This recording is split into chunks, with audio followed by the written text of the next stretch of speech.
Good morning વિદ્યાર્થી મિત્રો, આપણે લાસ્ટ વિડીયોની અંદર એક્ટિવિટી 6 જોઈ હતી, બરાબર ને? હવે એક્ટિવિટી 6ની અંદર કોન્વર્ઝેશન કોની વચ્ચે હતું તો કે ફેઝાન ને લક્ષ્મી વચ્ચે ડાયલોગ હતા, બરાબર ને? તો આ જે ડાયલોગની અંદર આ એક્ટિવિટી 6ની જે બી છે ને કે લક્ષ્મીએ બોલેલા વાક્યનું ઉદાહરણ મુજબ ફરીથી લખો, કારણ કે એને ઇંગ્લિશ આવડતું નહીં હતું, એટલે ઇંગ્લિશમાં એ કેવા તૂટું ભાંગું ઇંગ્લિશ બોલતી હતી, બરાબર ને? ખાલી એ સામેવાળાને સમજાવવાનો પ્રયત્ન કરતી હતી, બાકી એને ઇંગ્લિશ આવડતું ન હતું. તો એ જે સેન્ટન્સ ઇનકરેક્ટ હતા તો આપણે એને સુધારીને કરેક્શન કરવાનું છે. જો લક્ષ્મી સેઝ, ઉદાહરણ આપેલું છે કે Lakshmi says why come to the jungle. આપણે આવું બોલાય, આપણે શું બોલાય? Why did you come to the jungle, બરાબર ને? કારણ કે પાસ્ટ ટેન્સ છે એટલે ડીડનો ઉપયોગ કરવાનો, અને ડીડ આવે એટલે ક્રિયાપદનું રૂપનો ઉપયોગ કરવાનો, બરાબર? એટલે why did you come to the jungle આપણે આ સેન્ટેન્સ બોલીએ, બરાબર ને? જ્યારે લક્ષ્મીએ કયું સેન્ટેન્સ બોલ્યા છે?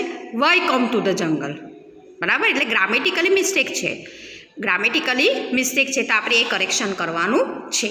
ચાલો, હવે Lakshmi says road not in the jungle, તો આપણે એવું બોલીએ road not in the jungle. આપણે શું બોલીએ? There is no road in the jungle, બરાબર? શું બોલીએ? There is no road in the jungle, બરાબર? લક્ષ્મી સેઝ ગો ટુ ઉગમણે, તો આપણે શું બોલીએ? ગો ટુવર્ડ્સ ધ ઈસ્ટ, પૂર્વ દિશા તરફ જાઓ.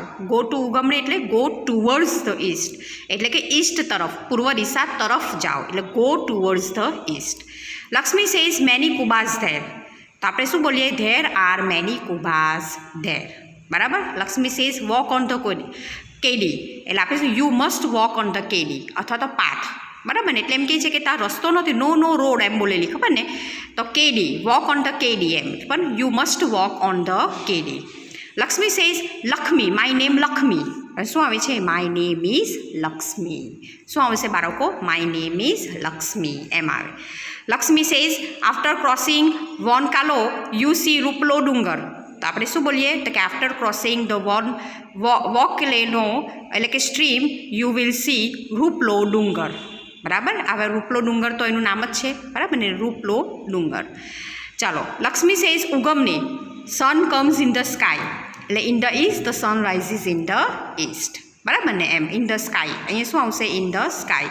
ઉગમણે sun comes in the sky, એટલે કે in the east the sun rises in the sky, બરાબર? ચાલો, પછી આવે છે લક્ષ્મી વી લવ સાવજ એન્ડ સાવજ loves us, the lions love us and V love the Lions, બરાબર ને? આ રીતે. લક્ષ્મી સેઝ માય મા બાપ વિલ બી હેપી, તો આપણે શું બોલીએ? My mother and father will be happy, આ રીતે. એટલે એ શું છે? તો કે એ લોકો જે રીતે ઇંગ્લિશમાં સમજતા હોય ને બોલતા હોય ને તે રીતનું કોન્વર્ઝેશન છે, પણ આપણે આ રીતે સુધારીને ફરીથી સારા અક્ષરે લખવાનું રહેશે, બરાબર? હવે આપણે ક્વેશ્ચન આન્સર જોઈએ. Answer the questions. Where is Faizan from? Faizan ક્યાંનો છે? તો ફેઝાન ઇઝ ફ્રોમ તમિલનાડુ, તમિલનાડુનો છે. Can Lakshmi talk in English? No, Lakshmi cannot talk in English. Did Faizan speak Gujarati? No, Faizan did not speak Gujarati. What was the name of the pond? The name of the pond was Dudhyo Talav. Did Faizan visit Lakshmi's house? Home? Yes, Faizan visited Lakshmi's home. Where did Faizan go from Gir? એટલે કે ગીરથી એ ક્યાં ગયો હતો? તો કે Faizan went to Junagadh from Gir. ગીરથી એ છે ને ક્યાં ગયો હતો? જુનાગઢ ગયો હતો, બરાબર ને? તો આ તમારે નોટબુકમાં લખવાની રહેશે, હું તમને પીડીએફ મોકલાવું, સોરી મીન્સ કે આ ટેક્સ્ટ બુકમાં લખવાની રહેશે. આ તમારે એક્સરસાઇઝ શેમાં કરવાની છે? આમાં જ લખવાની છે, આ ટેક્સ્ટ બુકની અંદર જ લખવાની છે, અને આન્સર ધ ફોલોઈંગ ક્વેશ્ચન્સ પણ તમારે ટેક્સ્ટ બુકની અંદર લખવાના રહેશે. ચાલો, હવે આપણે જોઈએ છીએ તો કે activity 7, read this instructions. Instruction એટલે શું બાળકો? સૂચનાઓ, બરાબર? Don't use plastic in the jungle, એમ કે જંગલમાં તમારે પ્લાસ્ટિકનો ઉપયોગ કરવો નહીં. આ ઇન્સ્ટ્રક્શન છે, સૂચના છે. Don't throw rubbish here and there, rubbish એટલે કચરો, ગંદો કચરો અહીં તહીં નાખવો નહીં. થ્રો એટલે ફેંકવો નહીં, એટલે કે કચરો ગમે ત્યાં ફેંકવો નહીં. ડોન્ટ વોક ઇન ધ જંગલ, જંગલમાં ચાલવું નહીં. ડોન્ટ ટીઝ ધ એનિમલ્સને એટલે પ્રાણીઓને ચીરવવા નહીં. પ્રોટેક્ટ ધ જંગલ, જંગલનું રક્ષણ કરો. Don't give any food to them, એ લોકોને ખાવાનું આપવાનું નહીં. This park is our national property, આ પાર્ક છે આવી અમારી રાષ્ટ્રીય પ્રોપર્ટી છે, નેશનલ પ્રોપર્ટી છે. Trees are our best friends, બરાબર? એ તમને ખબર જ છે કે વૃક્ષો આપણા મિત્ર છે. Animals are also hour friends, અને પ્રાણીઓ પણ આપણા મિત્રો છે. હવે એક છે ને બી છે, Zarna, Julie and Jaya visit Sasan and this sentence is so their behaviour in Sasan right good or bad for their behaviour એટલે એનું વર્તન. આ જે ઝરના છે, ઝુલી અને જયા એ લોકો ક્યાં ગયા હતા? સાસન ગયા હતા, જયા. તો એ લોકો શાસન કહીને એ લોકોએ અમુક બિહેવ કર્યું, એટલે અમુક વર્તન કર્યું કે જે આપણે છે ને તે નક્કી કરવાનું છે કે એ વર્તન સારું છે કે ખરાબ છે. અહીંયા સેન્ટન્સ આપેલા છે ને એની સામે આપણે સારું અને ખરાબ લખવાનું છે. આપણને ટેક્સ્ટ બુકમાં જ લખવાનું છે. શું કહે છે? They sautéed van they so lion family first time. એટલે પહેલી વખત એ લોકોએ લાયનના ફેમિલીની જોઈ એટલે ધે આર સાઉટેડ બૂમ પાડી.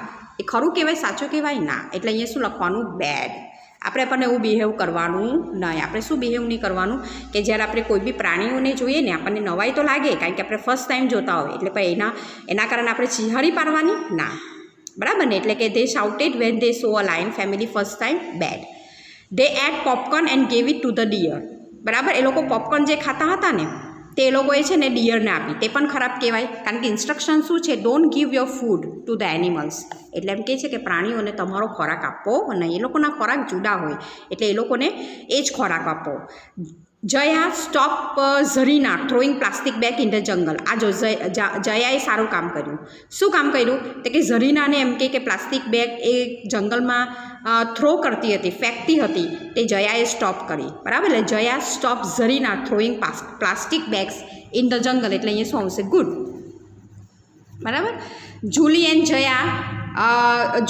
જયા throw rubbish here and there in the jungle. તો એ બી ખોટું કહેવાય, એટલે બેડ કહેવાય.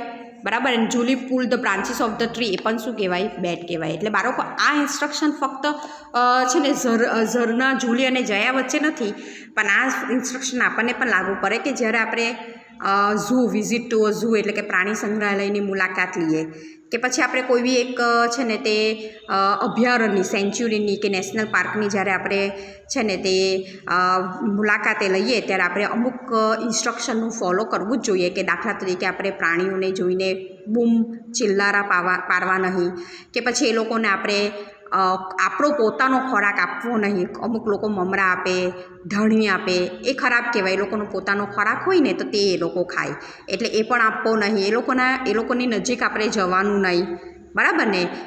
અને એ લોકોને દૂરથી જ આપણે જોઈને આપણે પોતાની જાતને સંતોષ માનવાનો રહેશે, કારણ કે એ વસ્તુ ખરાબ છે. આપણા ઘરે દાખલા તરીકે આપણા ઘરે કોઈ લાયન અને ટાઈગર આવી જાય તો આપણે કેવું ફીલ કરીએ, તો તેવી રીતે આપણે બી એ લોકોના ઘરે જઈએ તો આપણે એ લોકોના ઘરે જઈએ ને તો આપણે એ લોકો સાથે ઘરે આપણે બીજાના ઘરે જઈએ તો કેવું વર્તન કરીએ, તો તેવું જ વર્તન આપણે એનિમલ્સ સાથે પણ કરવાનો રહેશે. બરાબર બાળકો? ચાલો અહીંયા થોડીક ઇન્સ્ટ્રક્શન આપેલ છે. Interesting facts about Asiatic Lions. Interesting એટલે ઘણી રસપ્રદ હકીકતો. ફેક્ટ્સ એટલે શું બાળકો? હકીકતો. ફેક્ટ્સ એટલે શું બાળકો? હકીકતો. એશિયન્ટિક લાયન્સ એટલે કે એશિયાઈ સિંહોની કંઈક એમ કે ઇન્ટરેસ્ટિંગ વાતો છે તે આપણે જોઈએ. કે વેઇટ એટલે શું? વજન. વેઇટ એટલે શું બાળકો? વજન. મેલ એપ્રોક્સિમેટલી. મેલ એટલે શું? તો કે જે સિંહ પુરુષમાં આવે ને એને મેલ કહેવાય, અને ફિમેલ એટલે સ્ત્રી કહેવાય. તમને ખબર જ છે. એટલે કે મેલ એપ્રોક્સિમેટલી 150 kg ટુ 250 kg. જે છે ને મેલ સિંહ હોય છે ને તે 150 સાથે 250 kg એટલે કે કિલોગ્રામનો હોય છે. એપ્રોક્સિમેટલી એટલે અંદાજિત. એપ્રોક્સિમેટલી એટલે શું બાળકો? અંદાજિત. બરાબર? લેન્થ એની લંબાઈ કેટલી હોય છે? તો કે અહીંયા ફિમેલનું કેટલું વજન હોય છે? તો કે 120 kg ટુ 180 kg. એ લોકોનું 120 થી 180 કિલો વજન હોય છે. હવે લેન્થ એની લંબાઈ કેટલી હોય છે? તો કે મેલની 1.7 મીટર ટુ 2.5 મીટર અને ફિમેલની 1.5 મીટર ટુ 1.7 મીટર. લેન્થ કોની? ટેલ એટલે શું? પૂંછડી. ટેલ એટલે શું? પૂંછડી. તો કે 70 cm ટુ 105 cm હોય છે. લાઈફ સ્પાન એટલે એ લોકો કેટલું જીવે, એ લોકોની જીવાદોરી કેટલી હોય છે. લાઈફ સ્પાન એટલે એ લોકોની જીવાદોરી કેટલી હોય છે? તો કે એ લોકોની જીવાદોરી 16 ટુ 18 યર્સ. એ લોકો 16 થી 18 વર્ષ સુધી જ જીવે ફક્ત. અને ટિપિકલ ડાયટ એટલે એ લોકોનો ખોરાક, એ લોકો શું ખાય? તો કે ડિયર, વાઇલ્ડ બેર, બફેલોઝ એન્ડ એન્ટેલોપ. આ એનો ખોરાક છે. બરાબર ને બાળકો? તો આજે આપણે શું જોયું? તો કે આજે આપણે એક્ટિવિટી 7 દ્વારા ઇન્સ્ટ્રક્શન જોઈ કે આપણે ઝૂ કે સેન્ચ્યુરીમાં કે પછી નેશનલ પાર્કમાં જઈએ ને તો આપણે આ વસ્તુનું ધ્યાન રાખવાનું. બરાબર? ત્યાર પછી આપણે આ લક્ષ્મીએ બોલેલા ઉદાહરણોને તો તે હું તમને PDF મોકલું, તમારે ટેક્સ્ટ બુકમાં જ લખવાનું રહેશે. અને આ આન્સર તો ફોલોઈંગ ક્વેશ્ચન તમારે નોટબુકના હું લખાવીશ ત્યારે લખવાના છે, પણ આ તમારે અહીંયા જ લખવાના રહેશે. આ ટેક્સ્ટ બુકમાં જ લખવાના રહેશે. Thank you.